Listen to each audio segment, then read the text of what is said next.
It's been creeping up on 4 years since Rockstar North last distributed some new product, and in that time, soulless knockoffs have attempted to fill the void. None have. GTA is special because it taps into the spinal cord of pop culture, nailing its intricacies and each era's life soundtrack. Information has been slow to trickle on Grand Theft Auto 4, but finally, the new dawn of open-world games has come. So this is the American dream.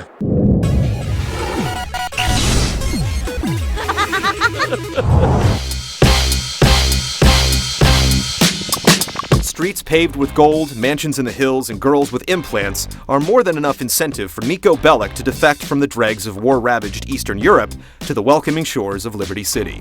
Well, that and his cousin Roman, who promises a life of luxury in the big city. Welcome to America! Bravo, Barazzaru!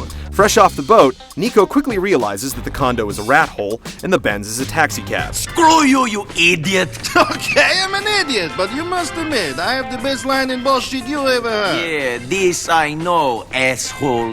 But Niko has come to Liberty City for more than just sunshine and margaritas. Revenge is on his itinerary, but in the meantime, a man's gotta eat.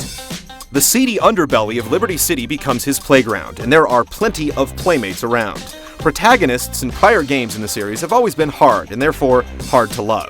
This isn't the case with Niko. He's much more human, showing empathy, sympathy, and fearless loyalty. You might let some Russian asswipe bang your woman, but I won't. You want him to win, and the usual parade of Rockstar whack jobs provide buoyancy and give the game the sense of the unexpected the GTA franchise has built its name on. This is one of the few game stories that can hold up to high-end action flicks, and it's thanks to some incredible voice acting and a slick script. What's your name again? Big Mouth Brick.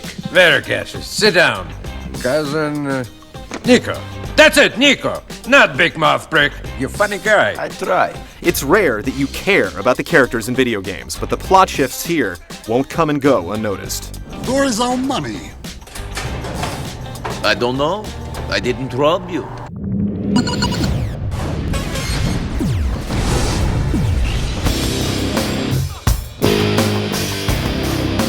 Grand Theft Auto isn't so much a design as it is a set of tools. Just like in the past, the suite includes driving and shooting, with one big addition in the form of a social life. Being a social person in GTA 4 pays dividends, and there's no shortage of locations to mingle with leisure. Bowling, pool, darts, and restaurants all provide ample opportunity to impress someone, or you can always take them to the strip club for that home run pitch. Some of the activities could be full-fledged games, but in the world of GTA, they're just an extra. The formula is one that works, and it's been replicated once more. The flow of the game basically goes like this. You watch a cutscene, someone in the cutscene says that someone has done them wrong, you're told they need to be taught a lesson. People who fuck with me get fucked with! And then you get in a car and go teach them the lesson. At that point, another cinema is triggered, and the process repeats. Sprouting out from this framework is a series of side missions, but telling the difference between these and the objectives on the main track is impossible. The same care has been paid to each.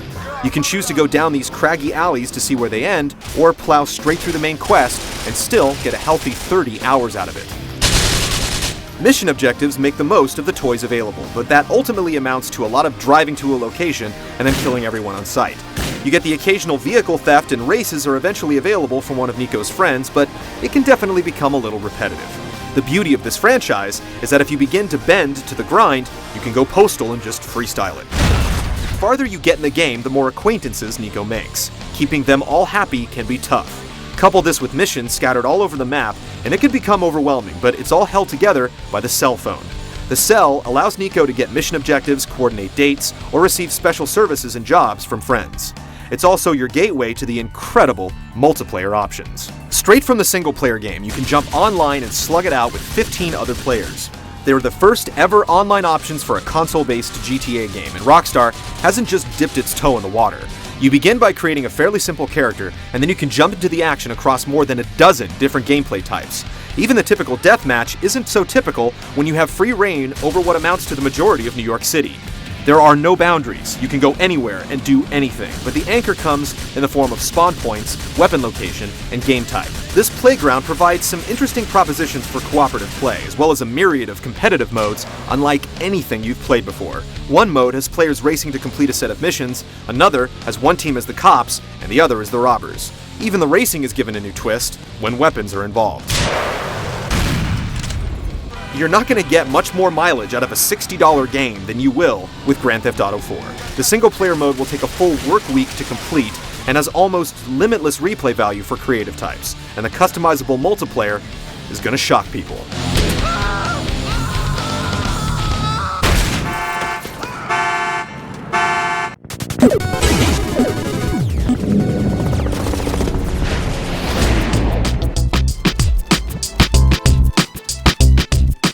Grand Theft Auto has always had amazing storytelling, and the ability to dream it and then do it working in its favor.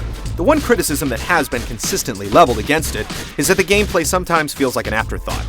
That's all been rectified this time. Shooting, a longtime sore spot, has been completely revamped with an intricate cover system. Some of the control mapping is a little bit odd as Rockstar chose to do things its own way in some respects, but once you wrap yourself around it, the functionality is right up there with the best. Shooting out of vehicles has also been revamped, allowing you to target your shots with the right analog stick while you steer with the left. Lock-on can be a little finicky, but you won't be able to blame the game this time if you're downed in a gunfight. Enough can't be said about how much the new Euphoria physics engine adds to the game. Aside from the obvious joy of watching people interact with fast-moving cold steel, the physics have really been applied to the vehicles. Drive up on something, and the shocks will decompress, allowing the wheels to drop. Knock something over, and it pushes and bashes as if it has real weight. The physics also allow the hundreds of cars to all handle differently.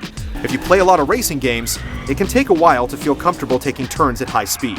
The vehicles simply don't like to turn while braking. It's a different style of driving that eventually becomes second nature. If you do grow tired of cruising Liberty City, you can always jump in a cab and essentially warp to your destination.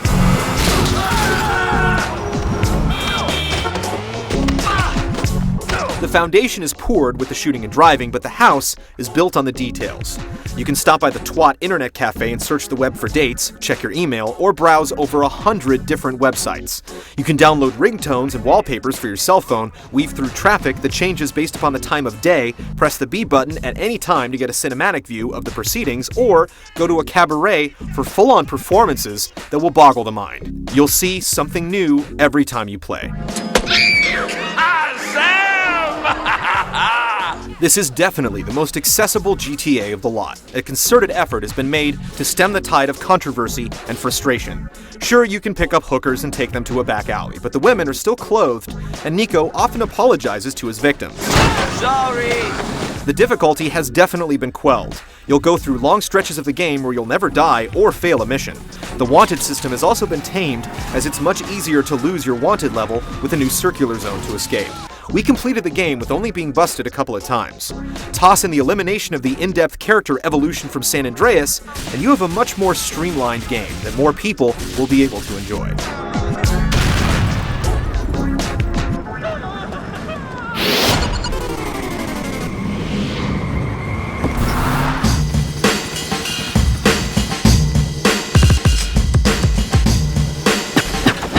It's not really fair to hold a free-roaming game like GTA to the same visual standards you'd expect from a shooter that runs on a predetermined path. With such a vast environment, coupled with the ability to do anything at any time, some concessions have to be made. Or at least you'd think. Not many have been made here. GTA 4 is one fine-looking game. Some interior scenes can look nearly photorealistic with the proper lighting.